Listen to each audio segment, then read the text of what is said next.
طيب أنا باقبض 3000 جنيه يا عبد الرحمن، أعمل إيه؟ أولًا ربنا يعينك ويوفقك وال3000 يبقوا 30 و40,000. المشكلة مش في ال3000 عادي خالص، عادي إنك تكون بتقبض 3000 ده العادي، بس الفكرة أنت بتعمل إيه مع ال3000؟ هل أنت بتقبض 3000 وخلاص وقاعد في البيت، والّا هل أنت بتقبض 3000 وبتشتغل على حاجة من تحت، بتحاول تطوّر الskills بتاعتك، بتحاول إن أنت تشوف إيه الskills اللي بتدّيك value وبتدّيك فلوس، بتدّيك فلوس شهرية أكتر من الشغلانة اللي أنت بتشتغلها دلوقتي، وتروح تجري فيها وتسعى فيها من تحت. ما باقولكش سيب الشغل، ما حدش يسيب شغله، اشتغل، هات ال3000 ما فيهاش أي مشكلة، ومن تحت زوّد الskills بتاعتك.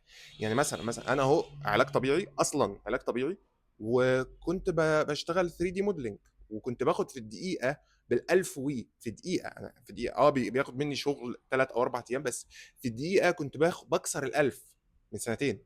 ففي فعلًا skills حلوة جدًا، content creation، الautomation، اللغات، يا الله! اللغات يا جماعة، يا جماعة اللغات بتزوّد سهمك في الطالع، أنت فاهم؟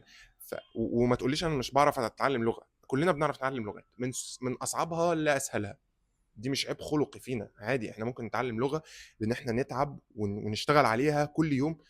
هتتعلم لغة، وساعتها الvalue بتاعك هيعلى، وساعتها سهمك هيعلى، وساعتها ال3000 دول هيبقوا 30 و40,000. فعادي جدًا، أنا كنت باقبض أقل من كده، كنت باقبض يعني أنت بتقول 3، أنا كنت باقبض أقل من كده، كنت باقبض 350 جنيه، حاجة كده، كنت باقبض أرقام فكة، فكة حرفيًا، بس كنت باشتغل على حاجة من تحت، تحت skill، مهارة، ما أعرفش إيه. فأنت اقبض 3000 وما ترضاش بيهم أبدًا، 3000 إيه، ما ترضاش بيهم، واشتغل على الskills بتاعتك، وهتعلّي ال3000 دول، وهيبقى في الشهر أكتر من 30,000 كمان مش 3000.